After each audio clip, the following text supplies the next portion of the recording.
Do any of you know what Sasquatch sightings are? Yeah. This just popped into my mind while we were dancing, but a Sasquatch sighting is where someone thinks they see Sasquatch, like the big, hairy, gorilla-type animal that supposedly lives in the wilderness and shows up on deserted country roads and leaves enormous bare footprints and things, right? And I have a true story to tell you today, not about a Sasquatch sighting, but about a Yeshua sighting.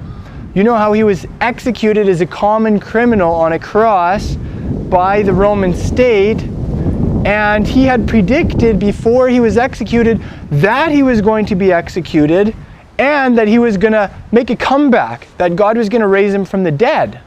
And sure enough, 3 days later, there indeed were witnesses that they had seen Yeshua, eyewitness sightings that he had been raised from the dead and that he was around there somewhere. And so, following his resurrection, for a period of about 40 days, he kept on appearing seemingly out of nowhere, sometimes to people that were behind locked doors. If you could imagine at nighttime being maybe afraid that someone was going to break into your house, or maybe you were afraid that you were going to be arrested, and so you hid out somewhere where nobody knew where you were, and you put the deadlock on the door. What do you call that? The deadbolt, yes, the deadbolt on the door, and you were like, no one's going to find us here, no one knows that we're here, and all the doors are locked, and suddenly a guy shows up in the room. He just appears there. You were going to freak out, I'm sure. But that's what happened several times with Yeshua. And there were some problems with the plan, hey? Before Yeshua was crucified, he told his guys several times, okay guys, I'm going to be crucified, I'm going to be raised from the dead, and we're going to rendezvous in Galilee. And as you know, Galilee is the province to the north of Judea where Jerusalem is. So they would have had to make a hike for a couple days north back to their home province to rendezvous with the Master. Here's the problem. After he was raised from the dead, Yeshua's inner circle of disciples didn't believe the eyewitnesses who saw him. So they just stayed in Jerusalem and they were mourning the Master's death. And it was that's kind of a problem. Like the plan is kind of flopping. They were supposed to go up to Galilee and they just weren't going. So finally he had to appear to them in Jerusalem. And at the end of the Gospel of Mark, it says he actually rebuked them for their hard hearts. Like they were just stubborn guys. They refused to believe the evidence, eh? But finally Yeshua did get them up to the Galil, the province of Galilee, and that's where this story takes place. So this story happened almost 2,000 years ago after Yeshua of Nazareth's crucifixion and his subsequent historical resurrection from the dead. This story happened on the shores of a big lake. In Hebrew we call it the Kinneret. Can you say Kinneret? Kinneret. Later Romans also named it Tiberias after one of the Caesars. So in Hebrew it's also called Tiberia. So that was the lake where this story happened. This was the lake, you may remember, where some of Yeshua's disciples grew up. Like Simon, Peter, and Andrew, James and John, the sons of Zebedee, Zebedee's boys. These guys grew up in a couple little towns on the lakeside. Nathaniel from Cana. Cana was a little town that was built on the edge of the lake also. And there was quite a fishing industry going on there. In fact, some of Yeshua's guys were fishermen by trade. They had a family business where they owned a boat or two, and they had some employees, and they would go out and fish and then market their fish. So this is the setting for this story. And I have been to the shores of this lake, Kinneret, and hiked almost halfway around it. I climbed a really big mountain just to the west of it called Mount Arbel, and I slept right on top of this mountain for the night where I could see the entire lake lying beneath me. You could see the shores. You could see up at the north end of the lake where Capernaum or Capharnaum was, where their base was. And this was where this story took place. So Yeshua's disciples, a couple of them had gone back home. Who went back home? You had Simon Peter, who was Shimon Kepha. You had Zebedee's boys, who were Yaakov, or James, and then Yochanan. Did Yochanan write anything? In English they call him John, of course. Did Yochanan write anything? He wrote the book. Yeah, that's right. He wrote the Gospel of John. He wrote the Besorah of Yochanan. And actually this is where we get this story from. John, the son of Zebedee, is the one who told this story. He was there. Who else was there? A couple other guys. Nathaniel from Cana was there. And then two other Talmidim, or disciples, that he doesn't name. So the sun was setting. It was evening time. And Shimon said to the other Talmidim, disciples, guys, I'm going fishing. And they said, us too. So they all went down and they got in the boat and they pushed the boat out.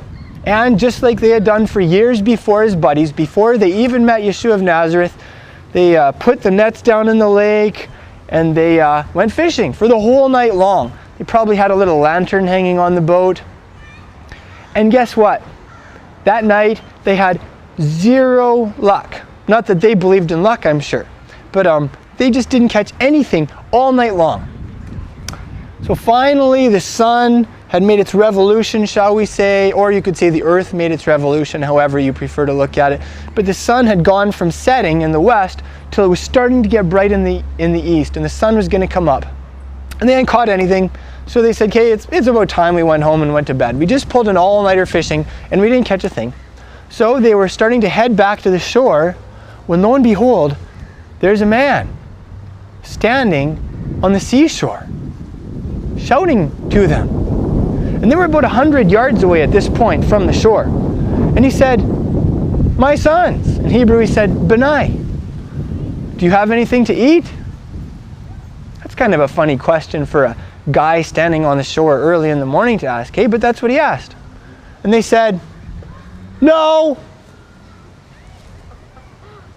And he said, your nets, throw them on the other side of the boat, the right side of the boat, and you'll catch something. So they looked at each other. Why not? They pulled their nets in from the one side, and they dropped them on the right side of the boat. And would you know it, those nets started snagging fish right away. You could see the nets trembling a little bit in water and moving. And they looked at each other and they said, there's fish. This thing we're catching a school of fish. So they began to pull the nets in. And would you know it, the nets were so laden with fish. Big, fat fish. They couldn't even pull them all into the boat. So you're not just talking a couple that you could count on the fingers of one hand or both hands. So they just decided they were going to head for shore. By this time, Yochanan, who was like Yeshua's special disciple, he was the one that Yeshua really loved. He put two and two together here. I think he probably had a deja vu moment, because when they first met Yeshua from the little town of Nazareth, there was this one time when they hadn't caught anything. And he gave them some special instructions. So they went out and they followed his special instructions, and they pulled in so many fish, it almost sank the boat. They had to call their buddies in the other boat to come over and help them. And here is this stranger giving them some special instructions, and guess what happens? The same thing. So Yochanan, he probably has this big deja vu moment. He figures this out, and he leans over to Shimon and he says, Shimon, it's the master. And do you know what Shimon did? Well, Shimon was in his undies, because he had been working all night long, and he took off his outside clothes, because he was just he was stripped down for work, right? So he was in his undies. So he's like, oh. So he quickly put on his outside clothes, and he threw himself in the water. Goosh! The guys probably looked over, and there goes Shimon, and he is just lunging through the water as fast as he can to get to the shore, because he knows it's Yeshua. And thankfully, not all the disciples abandoned ship. The other disciples stayed in the boat, and they pulled the net to shore. So they got to shore, and there's Shimon already, just dripping wet and probably shivering because it's early in the morning. And who is he talking with but Yeshua? And Yeshua had a little fire going of charcoal, which is very smart if you're a cook. Because when you have a charcoal fire, you don't get all of that smoke. You're not smoking the fish, then you just get nice, pure cooking heat. So he had a little fire of charcoal, a bed of charcoal, and he was cooking some fish on there and some bread. And Yochanan never tells us where he got the food items from, but Yeshua is pretty famous for pulling food out of thin air, so who's to say? Anyway, but he had this food cooking for them. And Yeshua looks at them and he says, come have breakfast. Can you imagine the looks on their faces? And at this point, they all knew it was Yeshua. For some reason, they didn't recognize him as the master by the way his face looked or by his physical appearance. Yochanan figured out, because he had this big deja vu movement, you could say, hey? And then at that point, they all knew it was the master, but none of them dared to say, who are you? Because they all knew it was Yeshua. And so they went, and they were going to have breakfast with Yeshua, and he said, go and pull in some of the fish from the nets that you caught. And so Shimon, of course, ran lickety-split down to the beach, and he grabbed the net, and he hauled it up on the shore single-handed. Do you know how many fish were in the net? There wasn't just 12 fish or 24 fish or 36 or multiples of 12, even up to 100. There was even more than 150. There were 153 fish in that net. How many pounds do you think your average fish would be that were pulled out of the Kinneret Lake? Let's say even if you just I'm guessing these are pretty decent sized fish because Yeshua isn't cheap. He doesn't give people little itty bitty fish when he gives gifts, right? So let's say even just say on average they were 2 or 3 pounds each. If you're talking 2 pounds, you're talking over 300 pounds of fish meat right there in the raw form. If you're talking 3 pounds a piece, you're talking 450 pounds. Whatever the case may be, Shimon, he grabbed the net and he hauled it up on the beach, and they brought some fish over, and they had a good fish barbecue for breakfast with the master. And that's the main story that I want to tell you. Yochanan relates how after that, Yeshua and Shimon went for a little walk along the beach, and Yeshua asked him 3 times in a row, Shimon, do you love me? And Shimon said, Master, you know that I love you. And by the 3rd time Yeshua asked him, he was a little heartbroken, because he had kind of proved just a couple days before that he maybe wasn't so loyal as he thought he was, or that he really wanted to be. And every time after he said, Master, you know that I love you, Yeshua would say, take care of my sheep, feed my lambs. He'd say stuff like that, referring to his disciples. And then Yeshua told Shimon how he was going to tie. He kind of told it in an enigmatic way, you could say, that there was going to be a day when he was going to get crucified, and that was how he was going to glorify God. That was the death by which he was going to glorify God. And Shimon had actually, while they were walking along the beach and Yeshua was telling him how he was going to die decades from then, he looked back and there was Yochanan tagging along. And he said, Master, what about this guy? And Yeshua basically said, why does that matter to you? You follow me, Shimon. So that's our story for today, about the 3rd Yeshua sighting in the Gospel of John, after he had been raised from the dead, after he had come back to life. And I have a couple of questions for you to think about with me with regards to this story. So my first question is real simple. Is there anything you really like about this story?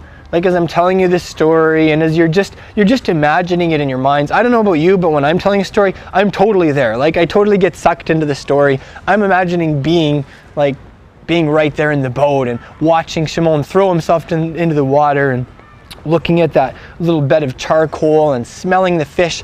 Is there anything that you really like about that story? Maybe you like just how real it is. Like that Shimon is his usual self. He's very passionate. You could say spontaneous, just throwing on his clothes and jumping in the lake. Never mind, he may be freezing cold for the rest of the morning. He's just got to see the master. Or what are some other things that maybe you would like about this story? Maybe you like just that they had breakfast. I mean, that's pretty neat to have breakfast with Yeshua after he came back from the dead. You'd think he would be a very spiritually minded person at that point. Like, never mind asking these guys if they had any food for breakfast. That's the kind of thing a good Jewish mama does. But a rabbi? He's like, you guys have any food? And there he is, he's cooking up breakfast for them. I love that. I mean, who would have thought of that but Yeshua, hey? Those are some things that maybe you like about this story. Is there anything about this story that you don't like or that maybe bothers you a little bit? Maybe it bothers you just that here's Yeshua's disciples knowing full well that he's been raised from the dead. They've received all of the Master's teachings over the last several years. I mean, they kind of have a mission from him because at that point he had already appeared to them behind locked doors and he had breathed on them and said, receive the Holy Spirit. And he had said, just like the Father sent me, I'm sending you. In other words, the mission I came on from my Father is the mission I'm now entrusting to you. And what do these guys go and do? They kind of default to life BY before Yeshua. Like they're like, just let's go fishing. I'm just going to go back to the old family business. Maybe that bothers you a bit that they just seemed to be so disoriented or they just didn't get it. Who knows? And when you look at the different people in the story and the way that they must have felt and the experiences that they had, are there any of these people that you can really relate to? Where you can be like, yeah, I've totally felt like that. Yeah, I've been there in my life. Maybe you can relate to Yeshua's disciples, just feeling like, yeah, I've seen it all and I know it all up here, but somehow it just hasn't hit here yet. I still feel kind of lost. I mean, yeah, there's this big picture and Yeshua's alive from the dead, and I've studied all of his teachings, and he said he gave us this mission to do the same stuff that he did, but I don't know, I just can't get him to get out of bed in the morning. Or I don't know what to do today. I don't know what to do with my life. Maybe you can relate to feeling like Yeshua's disciples, where it's like you've seen glorious things and you know the stuff, but what's the next step? And quite frankly, I just don't feel very passionate about it. Maybe you can relate to Yeshua's disciples just kind of defaulting and going back to the way you did life before Yeshua. Oh, maybe you can relate to the feeling of Yeshua's disciples after they did strike out in the boat that whole night. These are professional fishermen, and they caught absolutely nothing. I mean, if you're gonna pull an all-nighter, it's nice if you can make a couple bucks off it, right? These guys just like totally futile. Throw the nets in the water, nothing at all. Maybe you can relate to the feelings of frustration they must have had by morning. I mean, why wasn't God helping them? Yeshua's alive from the dead, he's around. Maybe Yeshua would even send a couple fish their way or something. I don't know, my guess is they probably felt a little frustrated. Maybe they were a little depressed. Like, not only did Yeshua get killed and then raised from the dead, and we were totally bewildered, and we just totally feel out of our element, but now we didn't even catch a single fish. Man, oh, maybe you can relate to that. Maybe you can relate to the success they had when they tried a different approach. Did you notice that? I don't know why, but for some reason, apparently, this specific little band of fishermen only threw their nets on the right side of the boat. Why? I don't know.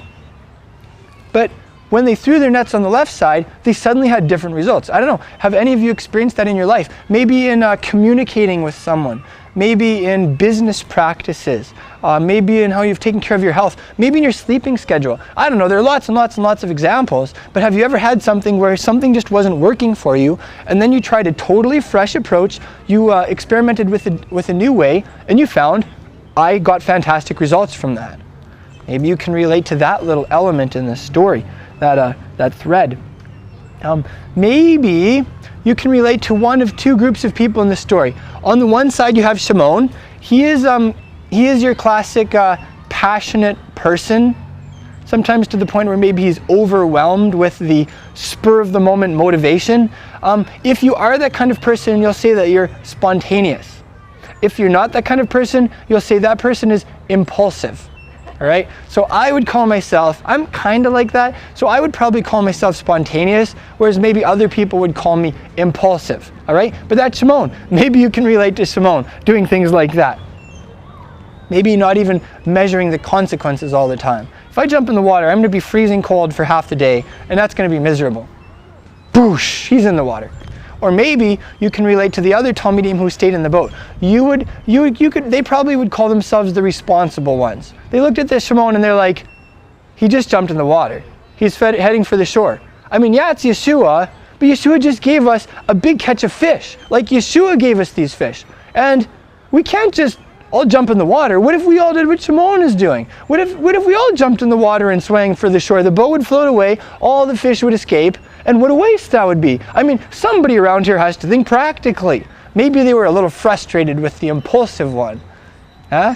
There he goes again. Yeah, so if you're that kind of person, you'll probably call yourself responsible, or maybe, what would you call yourself? Like reasonable, or that kind of thing. Practical. If you're not that kind of person, I don't know. What would people who aren't that kind of person call those kinds of people? Boring. I don't know. Schedule. Anyway, it's fun how you can see different personality types in the midst of Yeshua's own disciples, and maybe they even complemented each other. I think they did. How about what this story has to teach us about people? What does this story that's about normal human beings like you and I have to tell us about normal human beings like you and I, like our neighbors, like the people in the city, like the people in Yeshua's time? One thing it tells us quite simply is that we as human beings have a very challenging time connecting the dots. Like really, we're we're pretty thick-skulled as Homo sapiens. So even though we have brains that are a lot smarter than most animals, really, sometimes it's hard to process all the data that's constantly pouring like a deluge into yourself and to sort through it and to kind of get the big picture, to get some understanding, and then infer from that what to do today, what to do in the next week or month. That's a real challenge, and that's something that we see in this story. I mean, these guys, Yeshua had told them all this stuff, he gave them the mission. You'd think it would have been clear, but when it's time to implement the plan, big flop. And that's us as human beings, right? Like, we like to pat ourselves on the back, we like to award ourselves high IQ in tests, but quite frankly, I think we're all a little dumb deep down inside. And that's you know what? That's okay. Quite frankly, it's very freeing to just acknowledge that. You know what? I'm a pretty stupid person, and I really need God's help today. I really hope that God gives me those flashes of insight that I need, because without him, I am just going to bungle my whole day. That's something that this story would maybe suggest to us. Something else that this story tells us about people and about us is that we are real creatures of habit. You could say we're routine animals. Did you notice that these disciples, they always fished the same way. They always employed the same techniques. The net was always thrown on the other side of the boat. Newton's laws of motion actually talk about that. Isaac Newton he posed this law that an object at rest will tend to stay at rest unless acted upon by an outside force. And an object in motion will stay in motion unless acted upon by an outside force. So if you have, let's say, a piece of debris hurtling through outer space, it's going to keep going and going and going in a straight line, doing exactly the same thing, unless it's acted upon by an outside force, unless it is struck by another rock and knocked into another angle. Those kinds of ideas. And you and I are just like those pieces of space debris. We're just hurtling through life, and we have all of these influences coming at us, and everything wants to shoot us in a certain direction, send us to a certain place, get us talking a certain way, thinking a certain way, spending our money a certain way, allocating our time a certain way. We as objects are acted upon by outside forces, for good or bad, and that determines what we end up doing with our lives. It's almost like it's not even so much us, what we do with our lives, it's which influences do we allow to send us in a certain direction. What do they do with their lives? You could frame that in the concept of voices too. There are voices speaking to every human being on the planet from so many different angles, clashing voices, radically different voices, voices from family members, voices from the TV, voices from, let's say, friends at school, voices from a book, voices from the Bible. There's so many different voices, hey? And something this story tells us is, we're just going to keep doing the same stuff unless something intersects us. Something else this story tells us about people, and this is really simple, is that we really like to eat together. Did you notice that as human beings? And I mean, that's almost so simple that we don't even think about it. It's so simple that we kind of take it for granted. So like, for instance, it's really easy to sit down for supper with the family and you just kind of take it for granted. You don't really pay attention to each other. You don't really think, wow, we're really making a memory right now. Like we're eating together. This is cool. But that's something that this story tells us, that we as human beings, we really like to eat together. And Yeshua saw that, as we see in the story, and he actually he kind of created a moment around that, didn't he? We definitely see that. It's like eating and drinking together is something of a social ritual with us as human beings. Maybe for them at that point, it was doing a fish grill barbecue breakfast. Maybe for us in our culture, it's grabbing a coffee, or maybe grabbing some wings after training, or bringing some cookies over to your neighbor, having a glass of iced tea together, those kinds of things. You can definitely see that eating and drinking together are social rituals for human beings. It's something we love doing. And I can't underscore how important that is if you're wanting to build friendships with people, build bridges with people who aren't like you, and maybe even just see community grow in your neighborhood or in your faith community. Then the last big question I want us to ask about this story is, what does this story tell us about the hero of this story? You could say he's the star, Yeshua, the man who was executed, who breathed his last, except that it wasn't his last, because you could say he resuscitated. He came back from the dead 3 days later. Here are a couple, and this is like, I love this story because, quite frankly, I think this is one of the most personal glimpses of Yeshua that we have in all of the scriptures. Like, you get a really good look at him. Starting to rain a bit. Are you guys going to be okay? Okay, I'm going to be okay. If you guys want, feel free to run and grab a blanket or something, but we might as well finish this talk, eh? But I really love this story about Yeshua because it's so personal. Like, it is such a snapshot of his face. If you can just imagine with me, what did he look like when he was standing on the beach and shouting to these guys who had just been fishing all night and they don't have a clue who he is? Did you catch anything? What do you think? Do you think he was like, oh, these idiots, what are they doing? I mean, really, do you think he was like, I can't believe these guys? Or, I don't know, quite frankly, when I picture Yeshua, I see him shouting to them with a smile on his face. I see a playfulness to the master in this story that sometimes shines through a little bit in the Gospels, but that really seems to shine through here.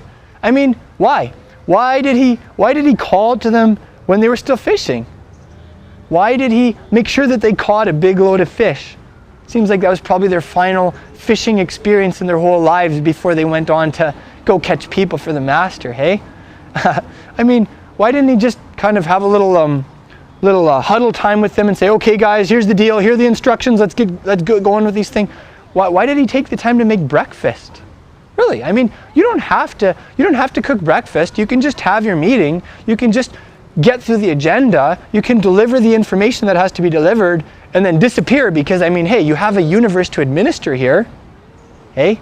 But no, he makes a charcoal fire. He creates this experience. He makes breakfast for the guys. Like, that's more like I mentioned, that's more like something a Jewish mama would do. Or my Baba, for that matter. My Baba, like, I think one of the worst things that could ever happen from her vantage point would be for us to visit her and for us to go home hungry. Like, she's very concerned about that. So she always makes sure that she loads us down with lots of food. She asks us several times, did you have enough to eat? Have just one more thing. We have some ice cream in the freezer, and there's fruit juice in the fridge, and et cetera, right? And you kind of see the side to Yeshua where, like, he doesn't want his guys to go hungry. He makes breakfast for them just to make sure that they're not hungry. That's very considerate too, because they just worked all night long, eh? Pulled an all-nighter. They probably were hungry. So those are some things that we see from the story about Yeshua. Like, right off the bat, how patient he is with his disciples, that he's smiling when some people would have been so frustrated. They would have been freaking out. They would have been like blowing the whistle and being like, guys, you get to the shore right now. We have to have a conversation. Like, have you forgotten everything I taught you? Right? And, you know, that means a lot to me. And I think that could probably mean a lot to us sometimes, because when you look at human beings in general, and when you look at God's people, whether they be the Jewish people in general, whether they be Christians who believe the Bible and go to church, whether it be Messianic Jews, whether it be people in the Hebrew roots movement, those kinds of fellowships, if you look at God's people in general, you will be tempted to be depressed because we're a mess, because we're not really accomplishing the mission, because there's so much more that maybe could happen. You know, you read about the early Yeshua movement, and then you look at us as a Yeshua movement today, and it's kind of hard not to notice the difference. We're just not raising a lot of people from the dead. We don't see a ton of healings in our midst. All kinds of things like that. You don't see showdowns between guys like Saul and Elymas, where Elymas gets struck blind, like a government official. We don't see as many things like that. And let's say you were to look at the body of Messiah here in Prince Albert. You know, we all have friends who are believers and who are broken. Maybe who used to be walking with God and now they're not. Maybe people who know the stuff in their heads, but when you look at their lives, it doesn't seem like they get it. You even look at our community. Our community has problems, right? Because we're a bunch of human beings. And our first tendency would be to look at the people of God and to be like, like face palm, right? Like, this is a mess. Like, I'm just going to go to bed and curl up in the fetal position and be depressed for the rest of the day. Maybe go and read the book of Lamentations a couple of times and groan. Like, really, if you were a practical-minded person, if you were a really realistic kind of person, if you're the kind of person who looks at people and situations in black and white terms, that would be your response. But did you notice that wasn't Yeshua's response? Here's his guys. They're out. Well, they're not out to lunch. It's more like they're almost out to breakfast. And Yeshua's smiling. Yeshua's feeding them. Yeshua's like having them over for breakfast and talking with them on a personal level. Man, that means a lot to me. Just that when Yeshua looks at his people, he smiles. When Yeshua looks at his people, he looks at us through eyes of hope. He's totally optimistic. So, I don't know, for me, that's a kick. Like, I need to tell myself that some days too, because I can get depressed. I can look at, like, let's say, like the Yeshua movement in general, whether you're talking about like the church crowd, or whether you're talking about Hebrew roots kind of people, or whether you're talking about more official Messianic Jewish synagogues, and I can get depressed sometimes, right? Because there's a long ways to go. We're on the journey and we're not there yet. I need to remember that. So that's a personal thing from the story that I feel Yeshua is showing me of himself, and maybe it's meaningful to you too. Did you notice what Yeshua called his guys? First words off his lips when he was shouting to them 100 yards off from the boat. Most English scriptures will say children. That's like a translation from the Greek, of course, which is like pulled from an earlier Hebrew or Aramaic actual quote that Yeshua said, eh? What do you think Yeshua said in Hebrew or maybe Aramaic, whatever it is that he spoke? What does a rabbi call his disciples in Hebrew?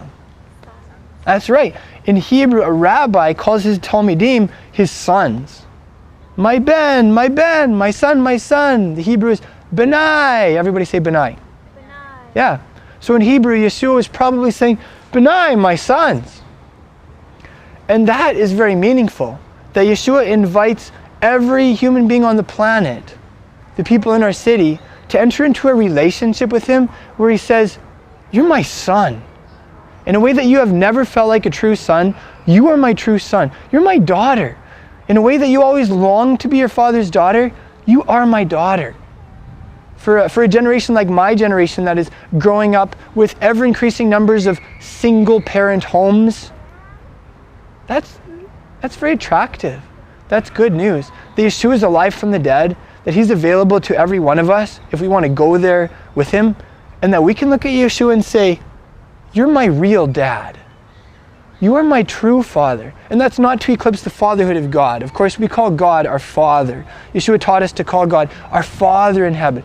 Shaul wrote that his spirit in us calls him Abba. But at the same time, Yeshua, as our spiritual teacher, as our rabbi, it's entirely appropriate to call Yeshua my Father. It's okay to call Yeshua your dad, because Yeshua is your dad. He's your real dad. He's your true father. And you're his true daughter, you're his true son, if you've entered into that relationship with him where you're his disciple. So that's something that this story tells us about Yeshua, and the good news that this story has to offer for the world and for the people in our neighborhoods. Something else we see in the story about Yeshua is that he's a totally out-of-the-box thinker who looks at things from other angles that none of us would think to look at. And I mean, this is just a small example in the story, but for some reason it never crossed these guys' minds to just throw the nets on the other side of the boat. Yeshua comes along and he says, why don't you do things a different way? Why don't you try something that as professional fishermen you've never thought of? Yeshua wasn't a pro fisherman. Who is he to be telling these guys how to do it? And was it really the technique that made the difference? Probably not. But you still see this in the story, eh? What would this mean to us as individuals? Let's say in terms of how we do life, how we do relationships, how we do business, finances. What does it look like to get our direction straight from Yeshua? To get cutting edge ideas, like new strategies from him? What does it look like to think out of the box with the Master? I guarantee you that he has counsel for you that you would have never imagined. He has advice for you that's so sizzling, out of the box, you'd be like, wow, that could only come from him, because I am just not that smart. I'm not that creative. I'm not that crazy. That's Yeshua for you. What does that look like for us as communities of his disciples? You know, we have a mission to engage this city with Yeshua's story. We have a mission to share his word, to influence people to become disciples for him. What does it look like to try something new? To throw our nets, what we use to catch people, to engage them on the other side of the boat. This is something that has sometimes really perturbed me about how we do things in the body of Christ in general. Did you notice that almost every single church in the city meets at the same time of the week? Sunday morning, 10 o'clock, or maybe 10:30 or 11 if your people like to sleep in a little bit. Did you notice that? Like, haven't you ever wondered, like, what if Sunday morning doesn't work for some people? Why don't any churches get together some other time of the week? Like, why doesn't this church get together Friday evening for people who can make it Friday evening? Or maybe to reach the Friday evening crowd. Why doesn't this church get together Saturday afternoon to reach the Saturday afternoon crowd, or Saturday night? What about Saturday night at 2 o'clock? Why doesn't a church have their shindigs at 2 o'clock Saturday night to reach the crowd that's just getting out of the bars? Wouldn't that be interesting? You know, just thinking out of the box here, why do all of us throw our nets in the exact same place? There is a huge ocean out there of fish, and we're all throwing our nets in the exact same little square 10 feet. You know what I'm saying? And even here in PA, we're totally doing that. Like, most churches are geared to reach a certain type of person. Your middle class family is like what most churches are geared to reach. So, you know, generally churches will advertise as like, we're family friendly, we're a family church, we're family oriented, and that's good. I'm totally pro-family, right? But what about all the single people that aren't as likely to go to church? Why don't you shoot for them? Or what are you doing to shoot for them? What about males between the ages of 18 and 35? The people who are least likely to go to church. What are most of us in the city doing to reach those guys, to engage those guys? Quite frankly, most of us are doing nothing. We're not throwing our nets in this huge part of the lake. So this is like one of these big themes that this story really springboards into, hey?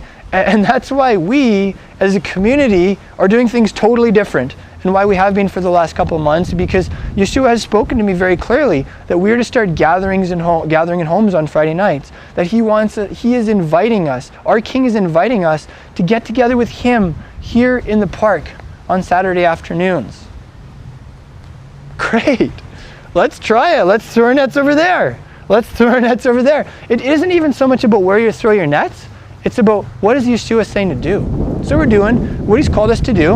And you know what? The rest is up to him. All we can do is throw the nets and listen to his instructions. Hey, everything else is up to him. And I love that because it's very freeing. But can you see that? How, like, gathering in homes on Friday nights, we are throwing our nets into our neighborhoods in a way that gathering at a centralized location will never enable us to do. Getting together Friday night instead of Saturday morning or Sunday morning is throwing our nets into a time zone that nobody else is reaching into. Getting together here at Kinsman Park is throwing our nets into part of the lake that just nobody's going. Nobody's going here, right? And I mean, there's so many other things that we could think about with those regards, right? But hopefully that'll just raise some questions in our minds and give us that perspective so that in the upcoming couple weeks and months, we can just be really attuned to the Master's voice, and we can be on track with each other to say, where is Yeshua saying to throw the nets? Because it's probably going to be different. It may be a little crazy, and it may not be what we've ever done before, what other people have done. That's him. Keeps things fresh anyway, hey? Something else we see about Yeshua in this story is he hides. Like, you can't even tell it's him sometimes. There could be a guy walking through this park and he just catches your eye and smiles at you for the briefest instant and you never see him again, and that could literally be Yeshua himself. Like, he could come from the heavens and he could materialize and just kind of show up in the park and just wink at you and you'd never know it's him. because he's dressed like one of us? Because he looks like a white Caucasian sometimes? Or he looks like maybe an African American? Or he looks like he's Cree? Do you hear what I'm saying here? There's something really puzzling about that. After Yeshua was raised from the dead, you couldn't tell who he was. You couldn't recognize him just from his face. He wasn't all shiny like he had just been a little too close to a nuclear reactor when it melted down. He didn't have any like halos around his head. He didn't have like really gorgeous Pantene Pro V hair that he'd clearly spent half an hour brushing that morning. Or he didn't have like pristine white garments with the blue sash or the yellow sash or whatever. Like, he was just a guy on the seashore asking them if they caught any fish. And it was him. So just, as we go through life, I hope that just like raises our Yeshua radar sensitivity levels. To just be like, he's somewhere around here, I know he is. I'll bet I could see him if I just looked around. Maybe that's him. And I mean, we're not going to start like walking up to people and being like, are you Jesus? It's Jesus, and giving people hugs, right? But on the other hand, why not err on that side? Why not err on the side of always looking for Yeshua in other people? And just listening for his voice. Yeah. And I really love that about Yeshua. Not just that like he is sometimes unrecognizable at first glance based on physical criteria, but that he's mysterious. Did you notice that? Like, Yeshua has a real air of mystique to him. And I mean, like, okay, some ladies, they really love mysterious men, okay? If you're the kind of lady who loves a mysterious man, Yeshua's like your ultimate guy. He's really mysterious. Like, he knows stuff, and he doesn't let on at all that he knows stuff. The way he does things will just like be like, what is he doing? Where is he going with this? It's just the way he will look at you sometimes will be like, Yeshua is a mysterious person. He shows up on the shore of the lake and he doesn't say, hey guys, it's me. It's the Son of God. Ta-da! You can all fall on your faces now. He's playful. He cooks breakfast for his guys. Like, it's just mysterious. So I hope we can grow in our wonder just at who God is in general and about who Yeshua is. I hope we can grow just like in that wide-eyed wonder and that love for him. That he's a person. Something else that this story tells us about Yeshua is that even after he was raised from the dead, as the Son of God, he was still very human. He was still a human being with skin on, like us. Did you notice that? Like, Thomas could poke his finger right in the nail holes in his hands. He could touch him. He could like take a chunk of fish, put it in his mouth, chew it up, just like he did for all those decades before when he was a little boy and growing up, and swallow it into his stomach. Yeshua could do that after he was raised from the dead, because he wasn't just spiritually raised from the dead, he was physically raised from the dead. His body came out of that tomb, and his body never rotted. It never decomposed. It like became immortal, but he still had a body. And Yeshua still has a body. He's 100% physical. And I don't understand why that's so important, but it is extremely important. John, who told this story, later had to deal with a bunch of false teachers in the early Yeshua movement, and they were really obsessed with this lie that Yeshua didn't have a body, that he was ethereal, that he was a spirit, that you couldn't really touch him, that he just made it look like the fish disappeared, like a magic trick, but he never really ate the fish because he couldn't have a body.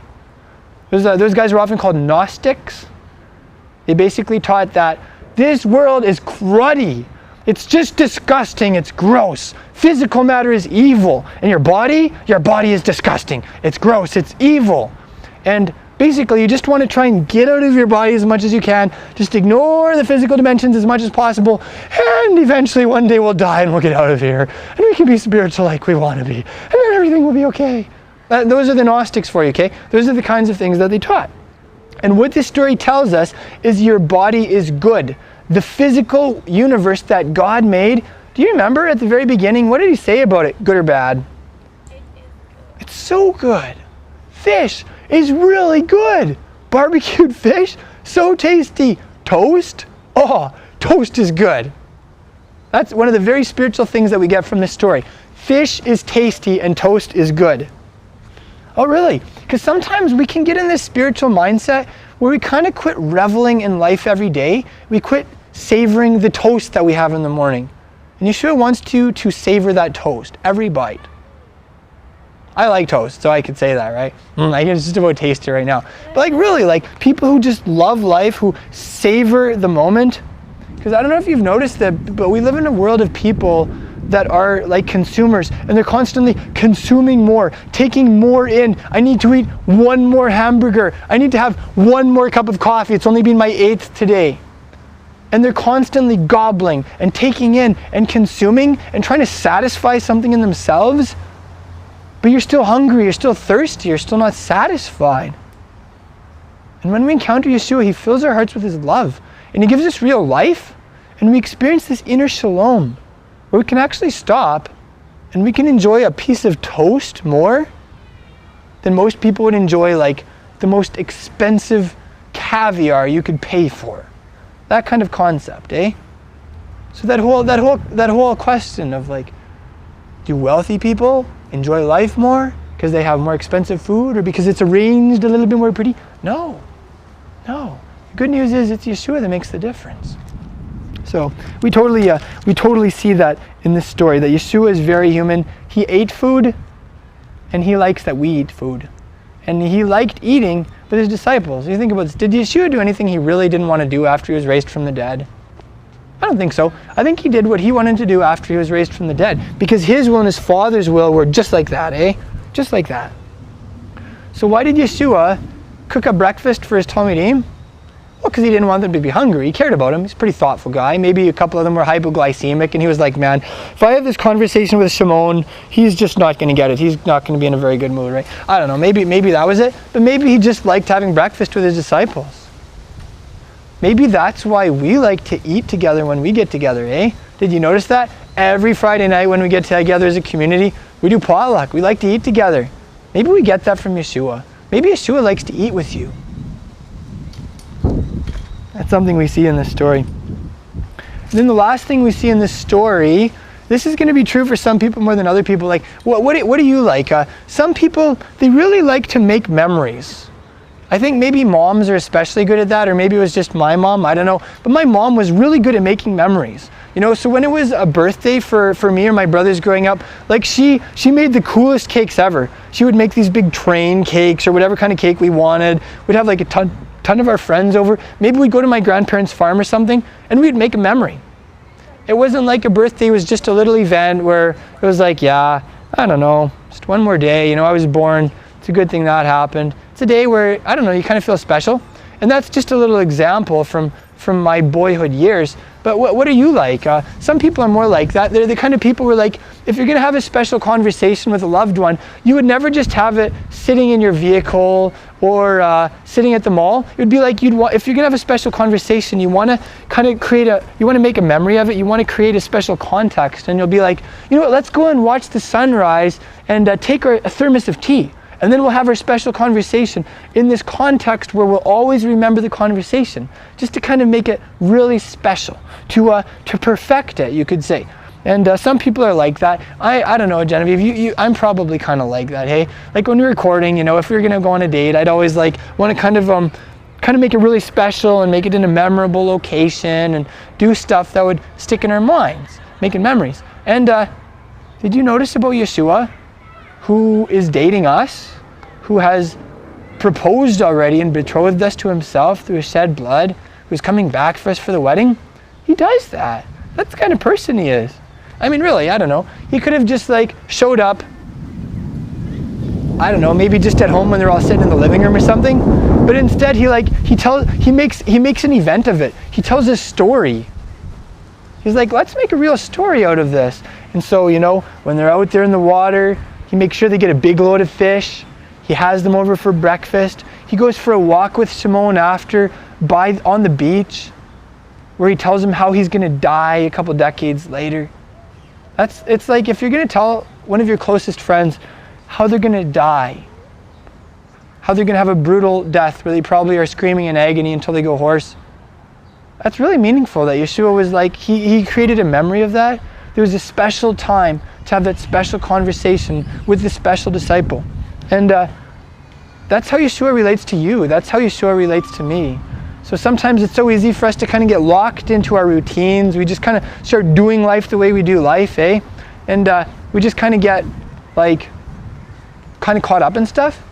And it's just special that sometimes Yeshua will say to us, I want you to come to this special place and I want to make a memory with you. I want you to block this time out of your schedule and it's just going to be time with you and me. So that you always remember it, so it'll be meaningful to your heart. I want you to, I don't know, do this activity that you've never done, or go to this place that you would never have thought about if it wasn't me inviting you. Those kinds of things. So that's the last thing that I see about Yeshua in this story that I really love. And it's something meaningful because it's not just how he related to his disciples a couple thousand years ago, it's how he relates to us as his disciples today. So the last question I guess we could ask from the story is there anyone that you could tell this story to in the upcoming week about Yeshua after he was raised from the dead, about how his disciples didn't recognize him. He asked them if they caught any fish. He helped them to bring a huge load in when they tried a different technique. And now he made breakfast for them. And they had breakfast together. Oh, maybe there's someone who has never heard that story about Yeshua before. It is kind of an unusual story. It's not the one that people usually hear. So I don't know, maybe there's someone that we can share this story with in this upcoming week. And who knows what kind of conversation might come out of that experience. So yeah, I want to pray together to finish here. Thank you, Yeshua, that we have access to your word. Thank you for telling us this story about yourself in your Talmudim. It wasn't even written in Matthew or Mark or Luke, only in John. If it wasn't for John, we wouldn't even know this about you. Thank you for that. Thank you for how you are involved in our lives, how you show up, how you ask us questions and you engage us in conversation, and sometimes we don't even know it's you. We don't even recognize you. Just thank you for that. Thank you for opening our eyes to see you for who you are. Thank you for giving us recognition of your closeness. Thank you for leading us, Yeshua. Thank you for speaking to us and giving us advice on a personal, individual level and also as a community. Thank you for giving us fresh approaches, for cutting edge strategies, ideas that are sort of the box so that we can engage the city with your story, so that people can see you who would never otherwise see you, so that we can hopefully catch people for you, Yeshua, and see them drawn into discipleship to you. That's our dream for the city. That's our dream for our neighborhoods. Please, Yeshua, continue to speak to us, continue to give us your strategies, reach out through us, give us unity as a community, I pray, as you reach out through us to the city and engage people with your story. I pray that we could have our relationship with you new every day, our contact with you, that it would be fresh, that we could meet you on a level we've never met you before, that you would renew our romance with you, that we could fall in love with you all over again, our Rabbi. Thank you too that we can know you as our dad, that we can call you dad, that we can have a relationship with you where you teach us all this stuff that maybe our dads never taught us. Thank you for that. And I look around the city and I see a generation of people who don't have dads, who don't have moms, who are never parented properly, or maybe who have unhealthy relationships with their kids as a result also. I pray, Yeshua, that you would come to Prince Albert and that you would father this city, that you would be a dad to the people in the city who need a dad. Please do that. Please draw them into a relationship with you where they can call you Dad, Abba, where they can actually follow you as disciples and learn from you and see how you do life. We ask you for these things and we thank you for them, Yeshua. Thank you, Father, in the name of your beloved Son. Amen. Thank you for joining us in this message. I pray that it's been an inspiration to you in your discipleship to Yeshua the Messiah. Crown of Messiah is a relatively small congregation with a massive mission. We're not just making disciples and teaching the Word of God here in our city. We're also doing that internationally through vehicles such as the internet. It is our joy to offer you these messages for free at absolutely no charge. At the same time, we do have ongoing overhead expenses. It costs us something to produce these teachings and get them out to you. And we would appreciate it if you would, in turn, support our work in a practical way. Help us cover some of our basic expenses. You can do that by going to our website, crownofmessiah.com, and going to the donate page, where you can make a one-time donation or you can set up a monthly automated donation. I'm reminded of the words of Yeshua's apostle Paul in Galatians chapter 6. He said, "Let the one who is taught the word share everything good with his teacher." So if you're being taught the word by us, we would appreciate it if you would take the words of Yeshua's apostle seriously and make some type of return for the blessing that we are giving you for free. That way, we'll all be in it together, and we will be a team accomplishing the mission that Yeshua has given us. And you will go from only being a receiver to also being a giver. If you're like most people, finances are tight. We understand that. Finances are tight for us too.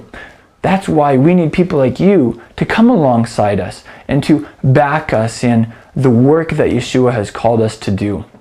Thank you so much for making that donation at crownofmessiah.com, and thank you for becoming a team member with us. We appreciate it.